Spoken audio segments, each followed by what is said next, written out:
Your yacht will blow up. A little beggar warned the billionaire CEO. Hours later, it was too late. Before we begin, we'd love to know what city are you watching from. Leave it in the comments. And at the end, don't forget to give this story a rating from 0 to 10. Enjoy the story. Michael Anderson had it all: a golden yacht, a champagne-soaked celebration, a contract that would make him untouchable, until a little girl in torn sneakers ran down the pier and screamed, "Don't get on the boat. It's going to blow up." Everyone laughed. His wife rolled her eyes, but something in her voice, raw, terrified, made him pause. 22 minutes later, the sky lit up, and Michael realized the child he barely knew had just saved his entire world. The night that was meant to be perfect. The water glittered like spilled gold.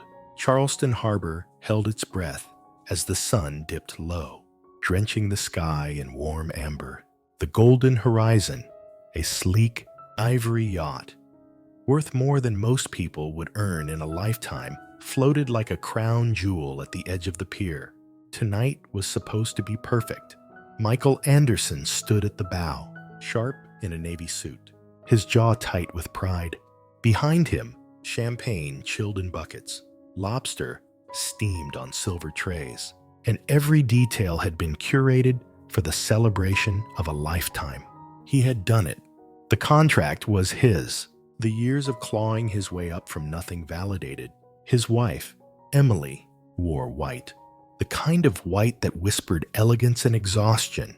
She smiled, but her eyes carried the quiet ache of too many dinners missed, too many nights spent waiting for a man married to ambition.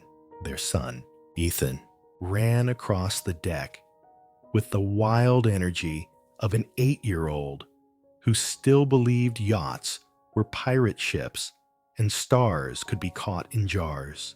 The scene was perfect, until a pair of ragged shoes slammed against the dock. At first, no one noticed her. She was just a blur: skinny legs, wind-blown hair, tattered dress. But her voice cut through the music like glass. "Don't get on the boat. It's going to explode." Michael turned. The girl was small, maybe 7, her face flushed with panic, eyes wide with terror. She pushed past a startled crewman and ran straight to him, grabbing his sleeve with trembling hands. "Please, Mr. Anderson, I saw them. They had a black box under the boat. I heard them say it would blow up tonight." The dock fell silent. Michael blinked. Lily, he knew her, sort of. He'd seen her on street corners, sold her food once, slipped her a coat when it rained too hard. Just one of those forgotten kids the city kept pretending not to see. But now, here she was, looking up at him like his life depended on what he believed. Emily was the first to speak. "This is absurd. Michael, are we really going to let a child some stray derail everything we've built?" The captain approached, voice calm. "Mr. Anderson, the crew did a full systems check this morning. Everything is cleared." Michael glanced at Ethan, who was now standing very still, watching Lily. "Dad, who is she? Is the boat really gonna blow up?" The wind picked up. Michael's eyes returned to the girl, her small hands, her voice cracking. There was no mischief in her face, no joke, just fear, real fear. He felt it in his gut like a ripple, soft but deep. The man who made decisions worth millions in seconds hesitated, and then he said, "I want a full inspection. Now. Check the hull." "Every inch," Emily scoffed. "You're letting a little beggar ruin your night." Lily's voice was barely a whisper now. "I'm not lying. Please, don't go." The light began to fade. The shadows stretched long across the deck. Michael's heart thudded in his chest. Somewhere deep inside, logic was still screaming. But something else was louder. He didn't know it yet. But that pause, those 5 seconds of doubt, would save every life on that boat and change his forever. Chapter 1. The Warning. The voice that saves you may be the one you were never taught to listen to. The air was heavy with salt and celebration. Michael Anderson had stood on bigger stages, made grander speeches, signed contracts that moved markets, but nothing felt quite like this. Tonight wasn't just a party, it was a declaration. He was no longer the scrappy kid who slept in his car while building Anderson Freight.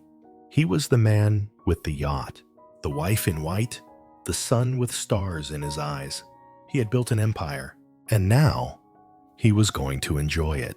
The crew moved with smooth precision. Lobster tails were plated beside truffle risotto. Champagne flutes shimmered. Strings of golden lights twinkled overhead, like the universe had aligned just for him. Emily stood by the railing, arms folded, watching him like a stranger she used to know.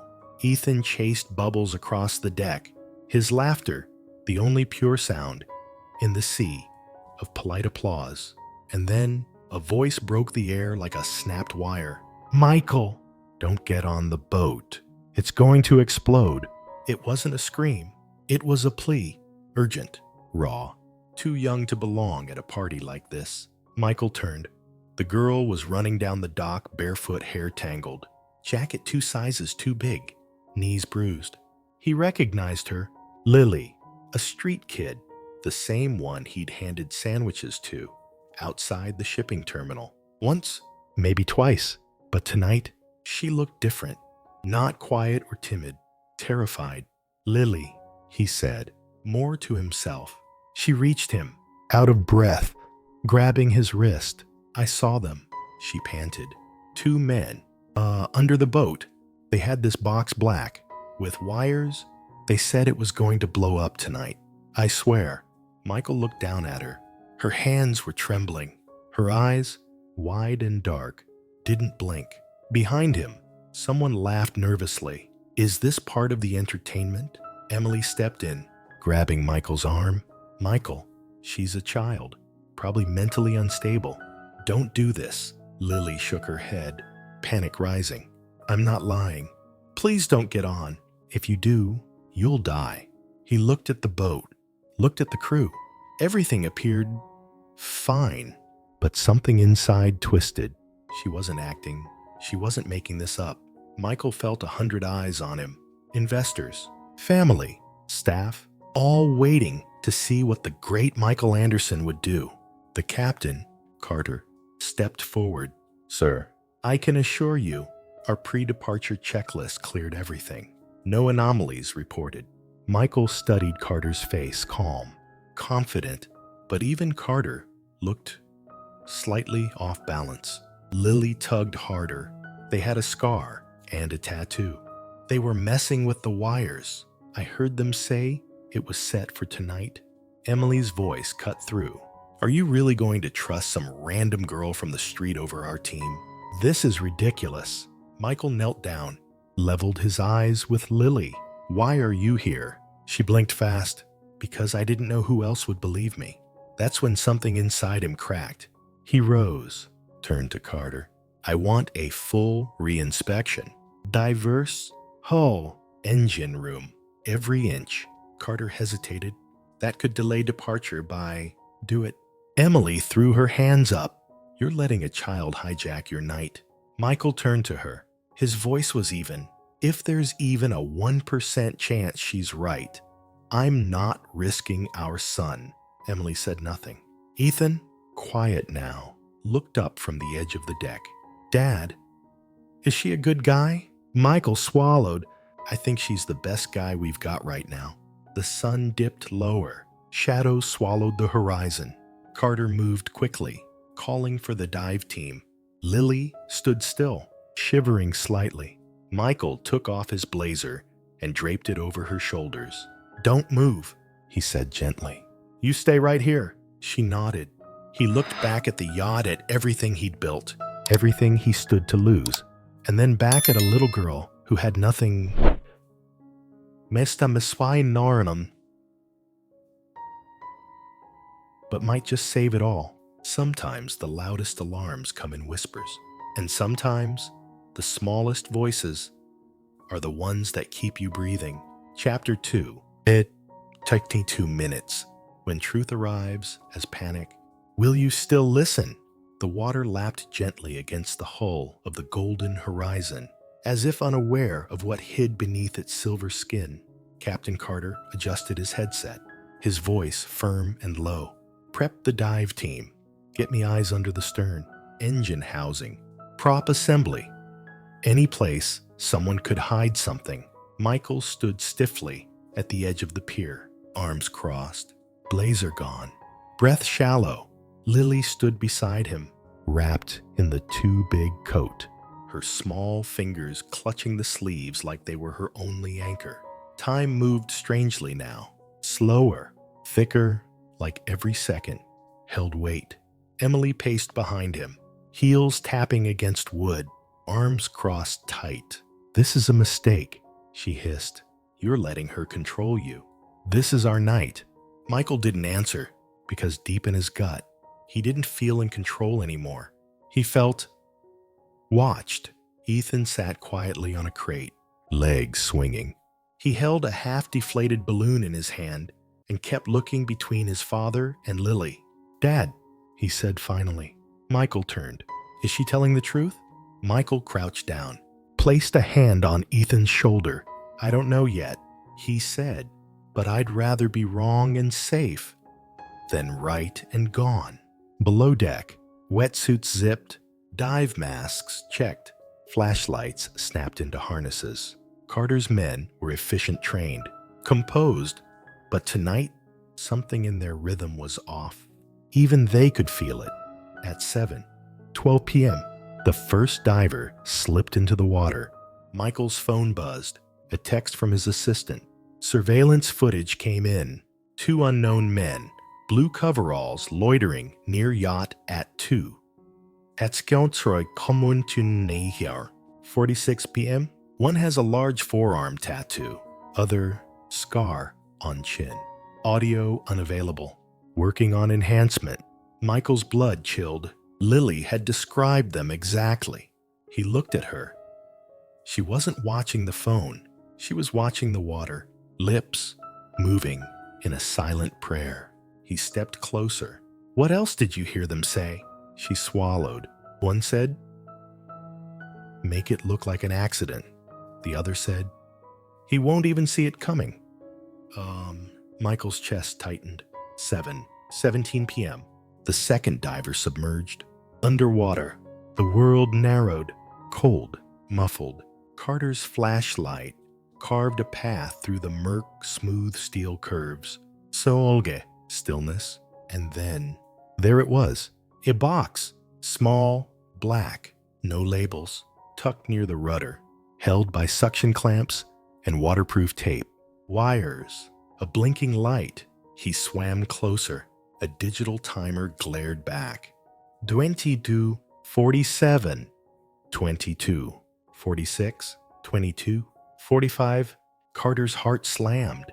He surfaced fast, stripping off his mask, voice sharp.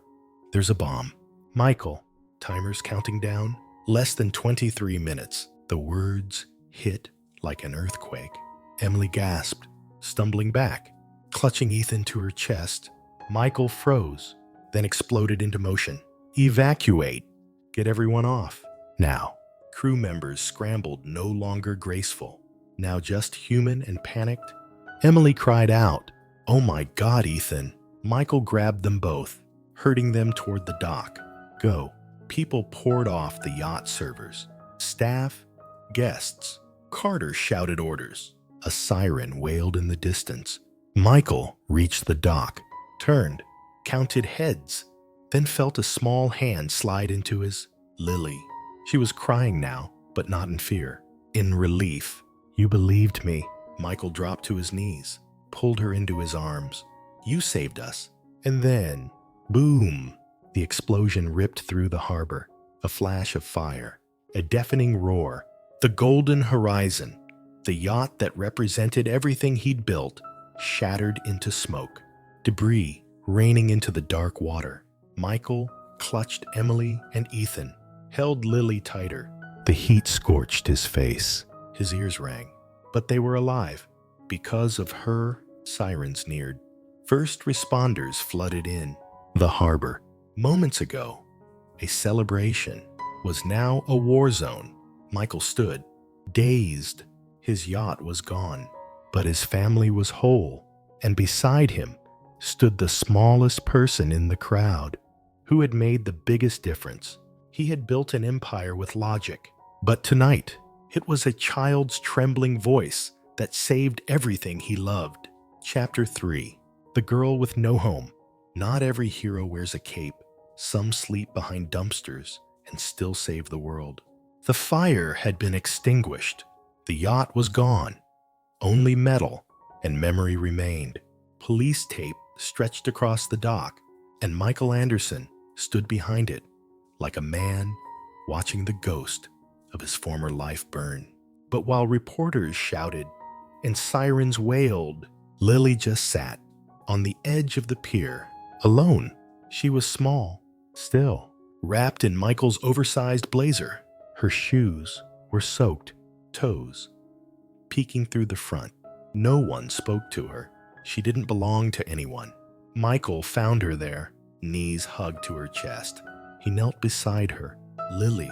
She didn't look up. I didn't think you'd believe me. I almost didn't, he admitted. But something in your voice, it wouldn't leave me alone. She shrugged. It's okay. Most people don't listen. Michael sat quietly beside her, not pressing, just there. After a while, she whispered, I didn't want anyone to die. You didn't let them, he said. You saved us. She looked down at her scraped hands. My dad used to say, do the right thing, even when no one's watching. But he's gone now. Michael hesitated. What happened to him? She swallowed. He used to work for a company called Blue Coast Logistics. Said something bad was going on. Said people were stealing money, cutting safety. He tried to tell the truth. And then he lost his job. Then the house. Then everything. Her voice dropped to a whisper. After that, he just stopped getting up. Michael's breath caught. And your mom, she left when I was 5. I think she got tired of being scared. And you, I ran, she said. I didn't know where else to go. Michael stared at the water. Blue Coast Logistics. Edward Stanton. He knew the name well, his biggest rival. The man who lost the contract he just won. Ruthless, controlled, dangerous. Michael had outbid him once. And now, the yacht was ash. And Lily, she wasn't some random child from nowhere. She was the daughter of a whistleblower, a child caught in the wreckage of adult greed. Emily approached quietly. She had changed out of her dress, worn jeans, a hoodie. Is she okay? She asked gently. Michael looked at his wife. She has no one. Emily exhaled. Where's she sleeping tonight? Michael didn't answer right away. Then he said, with us. They brought her home that night. Ethan gave her his stuffed dolphin and let her pick first from the cereal shelf. Emily pulled out a spare blanket and laid it on the couch. Just for now, she said, until we figure it out. But Lily didn't move. She stood in the hallway, staring at the blanket, at the couch, at the clean glass of water on the nightstand. This is for me. Emily nodded. Yes. Lily blinked fast, and then sat down like someone afraid it might vanish. Later that night, Michael stood in the doorway watching her sleep. She'd curled into a ball, holding the dolphin like it was armor. He turned to Emily. We owe her everything. Emily folded her arms. We owe her safety. Start with that. She had no address, no family, no shoes that fit, but she had truth. And that saved a millionaire's life. Now, it was his turn to give her back something she'd lost, a home. Chapter 4. Pieces of her father. A child's memory holds more truth than a company's polished lies. Michael had faced hostile boardrooms, cold audits, and million-dollar negotiations. But sitting across from Lily at his kitchen table the next morning, he had never felt so nervous. She stirred her cereal like she didn't trust it yet. She wasn't used to clean spoons or quiet. Ethan sat beside her, still in his pajamas, watching her, like she was a puzzle he desperately wanted to solve. "You like frosted flakes?" he asked. Lily nodded. "Cool," he said. "Me too." That was all it took. They ate in silence, two kids sharing a moment that didn't need explanation. Michael sat across from them, files spread before him. Edward Stanton's name printed bold on every page. Blue Coast Logistics, the company that nearly killed his family. He tapped his finger against a yellowed folder marked Whistleblower Complaint. Robert B. Hayes. "Lily," he asked gently, "what was your father's name?" "Robert," she said. "Robert Hayes." Michael's heart dropped. She didn't know the file existed. She didn't know her father had tried to expose a multi-million-dollar cover-up 3 years ago. But he did now. Detective Sullivan arrived just after 9.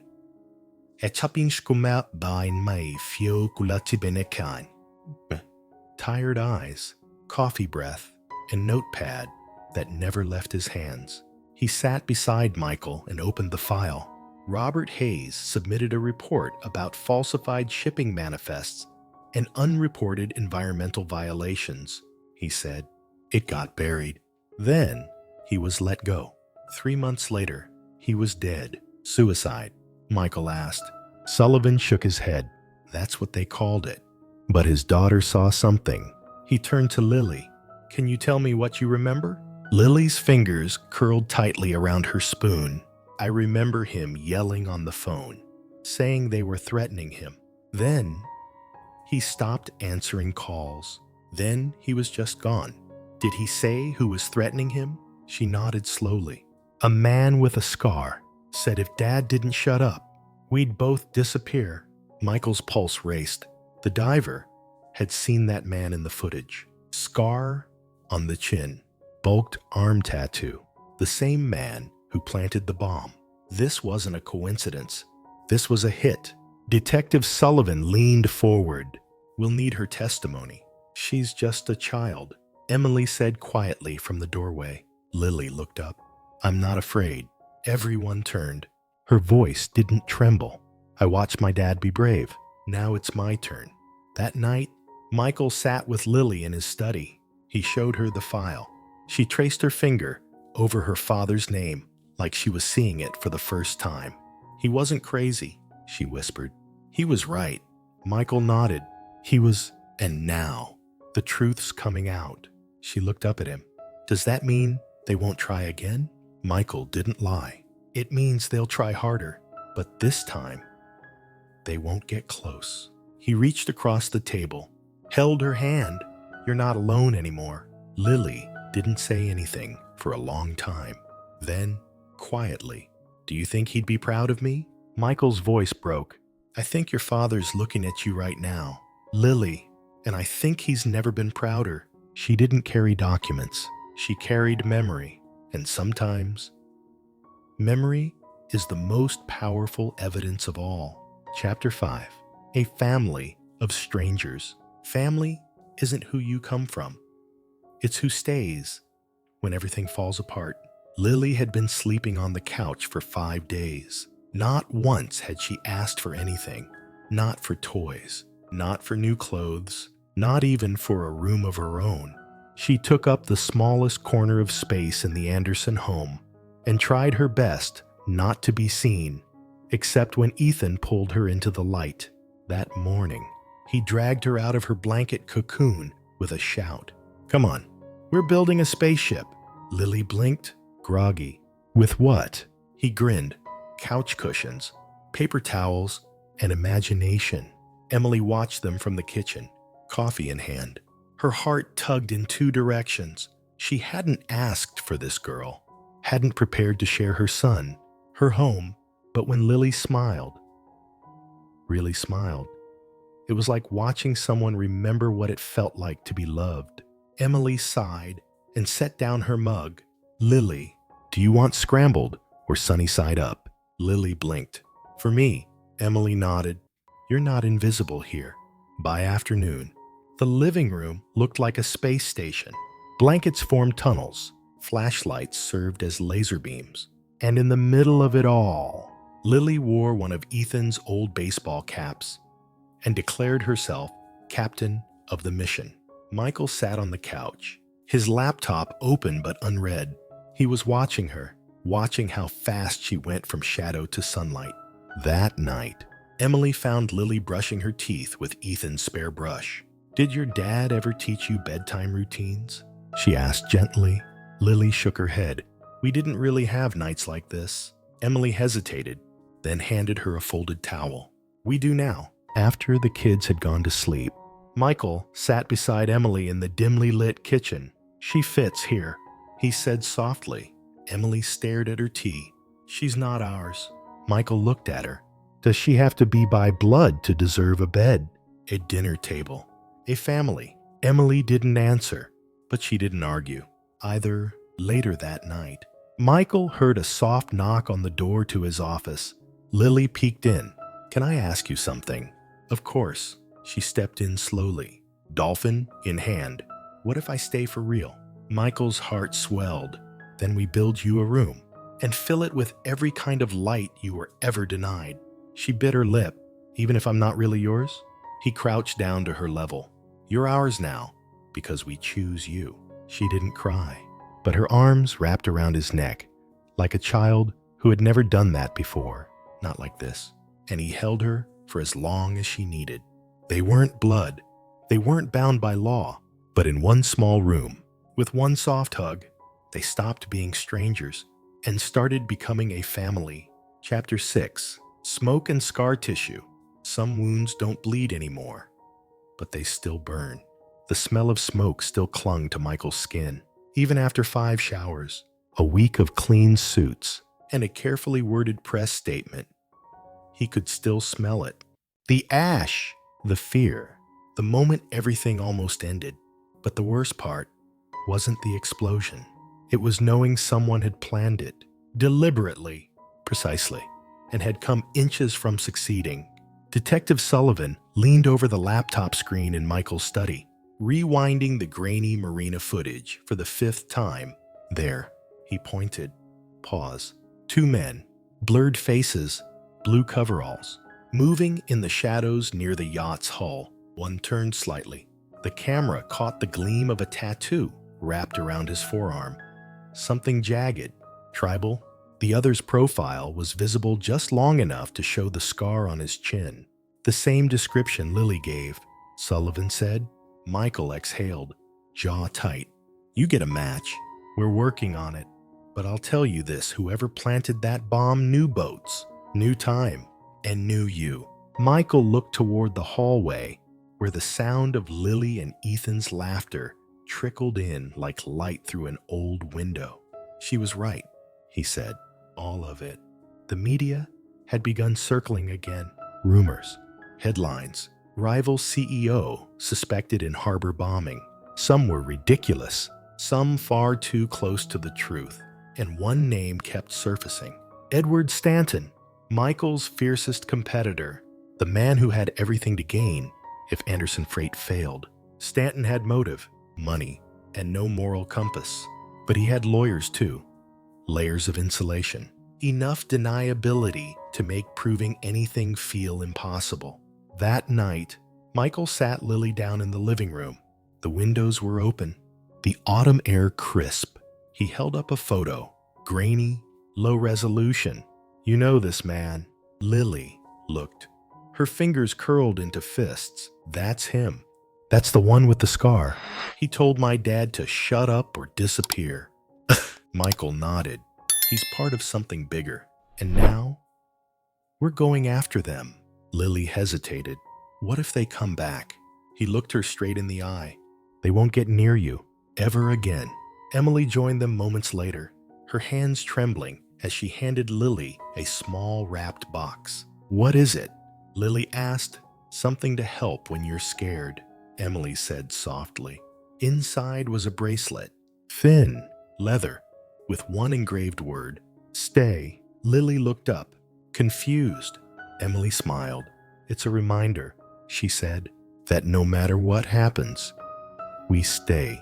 Lily held the bracelet like it was treasure, and for the first time, she whispered, Thank you, Mom. Emily froze. Just a moment, then knelt down and pulled Lily into her arms. Meanwhile, in a dark office on the other side of the city, Edward Stanton read the headlines with a smirk. His assistant stood near the window, phone in hand. They're getting closer, she said. Stanton tossed the article aside. Then it's time we make them bleed. Some scars are visible, some hide behind suits and smiles, but the ones that matter are the ones that make you fight for the people you almost lost. Chapter 7. The trial. Sometimes the smallest voice is the only one that tells the truth. The courthouse was colder than it looked, not in temperature, but in silence. In the way marble echoed under your shoes like judgment, in the way people avoided eye contact when truth was about to come through the front door. Michael straightened his tie in the reflection of the courtroom window, then turned to look at Lily. She wore a simple blue dress. The bracelet Emily gave her hugged her wrist. Her hands trembled, but her eyes, those never did. You don't have to do this, Michael said gently. Yes, I do, she answered, not as a child, but as the daughter of a man the world forgot. Edward Stanton sat at the defendant's table like the CEO he still pretended to be, his hair perfect, smile polished. But beneath it, Michael could see it cracks, and fear, not of prison, but of a girl who remembered too much. The prosecutor started slow. Document trails, financial records, a pattern of sabotage. Michael took the stand first, explaining the night of the explosion, the decision to evacuate, the surveillance video, and the girl who saved them all. Then Sullivan, then Carter, each piece of the puzzle placed methodical, undeniable. But it wasn't until Lily stepped onto the stand that the room stopped breathing. She sat small in the tall chair, legs swinging. But when she opened her mouth, it was her father's voice that came through. My name is Lily Hayes, she began, clear. My dad was Robert Hayes. He worked for Blue Coast Logistics. She told them about the night he stopped answering the phone, the threats, the man with the scar, the fear that never left. Then she told them about the marina. I saw them under the boat, she said. They had a black box. I heard them say, it'll blow tonight. Oh, are you sure it was the man sitting here? The prosecutor asked. Lily pointed. Her hand didn't shake. Yes, that's him. He was there. Edward Stanton leaned back, jaw tight. His lawyer whispered something, but he didn't move. Because in that moment, it was over. Not legally, not yet, but morally. The jury felt it. The room felt it. That little girl had just burned down his empire without raising her voice. After the court adjourned for the day, Michael walked Lily out into the sunlight. You were brave, he said. She shook her head. No, he was brave. I just didn't forget. Michael didn't answer. He just placed his hand gently on her shoulder. The next morning, the final verdict came in. Edward Stanton guilty on all counts. Conspiracy to commit murder, corporate sabotage, obstruction of justice. He would spend the rest of his life in prison, and Robert Hayes's name would finally be cleared. The crowd outside clapped as the Anderson family stepped out of the courthouse. Not because Michael won, but because Lily did. Because truth had finally outrun power. In a world that worships power, it was a girl with nothing who brought justice to its knees. Chapter 8. The family she chose. Family is not built on blood. It's built on who stays when it matters. After the trial, Lily didn't ask what would happen next. She didn't ask about foster care or court custody or if she'd go back to a shelter. She just unpacked her things quietly into the room Emily and Michael had painted pale yellow, with a glow-in-the-dark moon on the ceiling and a drawer full of socks that actually matched.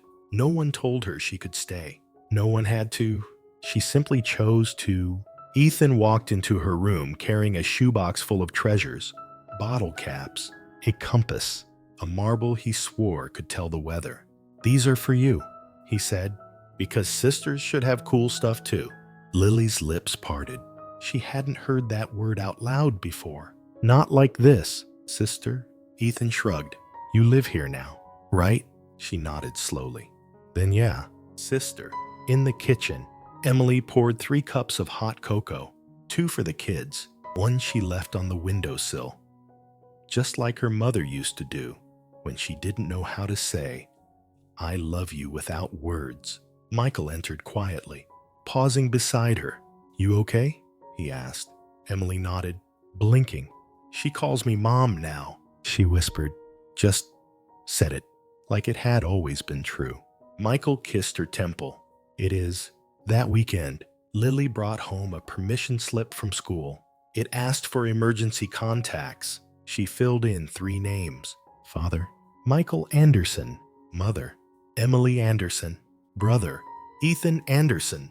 When the teacher called to confirm, Lily didn't hesitate. "They're my real family, the kind that chose me." Michael built her a bookshelf. Emily taught her how to fold laundry. Ethan taught her how to lie about homework with a straight face. They weren't perfect, but the house began to sound like laughter again, like pancakes and cartoons on Saturday mornings, like belonging. One night, Lily stood at the front door, watching the sky. The wind was cold. She didn't flinch. Michael stepped beside her. "Everything okay?" She looked up. "I used to think family was something you had to be born into." He waited. "But now, I think it's something you find. Like a lighthouse." Michael smiled softly. "And when you find it, you never have to be lost again." She had once belonged to no one. Now she belonged to a home, to a boy who called her sister, to a woman who made her cocoa, to a man who stopped chasing power and chose to stay. Chapter 9. The Robert Hayes Foundation. Some legacies are written not in money, but in memory, sacrifice, and the lives they change. The morning was quiet, the air crisp, the kind of stillness that makes you think something important is about to happen, even if the world hasn't caught up yet. Michael adjusted his tie, eyes locked on the name carved into the plaque at the community center entrance. The Robert Hayes Foundation. For the brave, for the unheard, for the ones who still believe in truth. Lily stood beside him, wearing a pale blue cardigan and a look far older than her years. Emily placed a hand on her daughter's shoulder. "You ready?" she whispered. Lily nodded. "I think he'd like it." Inside, the room filled slowly. City officials, press, children in foster care, nonprofit workers, families who'd lived through things no file folder could fully explain. Michael took the podium, but this time, he wasn't there to sell or to win. He was there to remember. "My name is Michael Anderson. I once believed success meant yachts, numbers, and bottom lines, but a little girl reminded me that the most powerful thing in this world isn't money, it's courage." Her father, Robert Hayes, died trying to tell the truth. He was punished for his honesty, erased for his bravery. Today, we honor him by making sure no one like him ever stands alone again. He stepped back, letting the applause rise like waves. But the real moment happened after. When Lily took the mic, she didn't have a speech. She just held up a photo of her father. He wasn't famous. He wasn't rich, but he told the truth. And I hope, someday, someone says the same thing about me. The room went still, not from shock, but from the kind of collective breath people take when something real is said. The foundation launched with 3 missions: protect whistleblowers, support children displaced by corporate injustice or parental loss, and create emergency housing for kids like Lily who fell between the cracks. Michael funded it quietly. Lily named the scholarship program after her father's favorite phrase, "Tell it anyway." That night, back at home, Lily stood at the dock, the same one where she'd once shouted a warning no one wanted to hear. Michael joined her, hands in his coat pockets. "You did good today," he said. She looked up at him. "So did you?" They stood in silence as the harbor lights blinked like stars. "I miss him," she whispered. Michael didn't respond with words. He just placed his hand on her shoulder, grounding her, staying. Emily called from the porch. "Kids, dinner." Lily turned toward the house, but then paused. "Do you think he's proud of me?" Michael smiled, eyes stinging. "He's in awe of you. Some names fade after death, but some, like Robert Hayes, echo through the lives they saved. And the daughter who made sure the world finally listened." Chapter 10. Back to the dock. Sometimes we return to the place where everything broke, not to relive it, but to show how far we've come. The sun was beginning to dip again, soft and gold, just like that night. But this time, there was no yacht waiting, no fire beneath the water, no voices shouting in fear, only laughter, barefoot feet on wood, peace. Michael stood at the edge of the dock, Ethan on his shoulders, and Lily walking just ahead, arms stretched out like airplane wings. "It feels smaller," Lily said suddenly. Emily, smiling, asked, "The dock?" Lily nodded. The fear. They were back where it all began. But everything was different now. No cameras, no bodyguards, no million-dollar contracts tucked under Michael's arm. Just family. Lily crouched near the edge, dipping her fingers into the water. Ethan joined her, dangling his legs over the side. "Remember when we didn't even know each other?" Ethan asked. Lily smiled. "Feels like a lifetime ago." Michael and Emily sat on a bench nearby, close, but not hovering. Lily turned toward them. "Can I ask something weird?" Emily nodded. "Always. Do you think some places remember things?" Michael tilted his head. "Like what?" "Like fear or joy or someone being brave." The breeze picked up gently, tousling her hair. Emily stood and walked toward her daughter. "I think places remember who we become when we stand there." She placed her arm around Lily's shoulders. "And today, this dock remembers a girl who saved us all." They stayed there until the stars came out, until Ethan started to yawn, and Lily leaned her head against Michael's side without needing to ask if it was okay. Because it just was, because home wasn't the house behind them. It was these arms, this quiet, this choosing. As they walked back up the pier together, Michael paused for a second and looked back. The spot where Lily had once screamed out a warning now shimmered under starlight. He took one last look and whispered, "Thank you," not to the water, not to the past, but to the girl beside him, the one who gave him back everything that mattered. She once stood on that dock with nothing.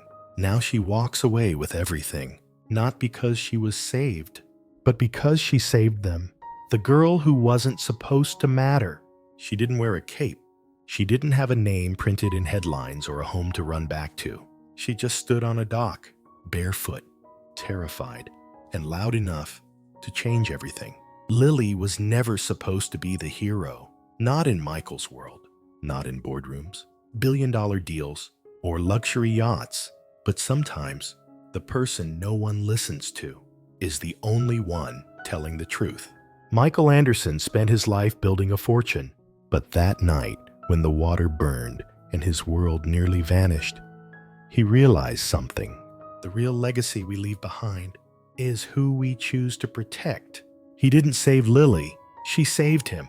And in choosing her, welcoming her into his home, his family, his future, they both found something they never thought they'd have again, a place to belong. We'd love to hear from you. What did this story make you feel? Drop your thoughts in the comments and rate it between 0 and 10.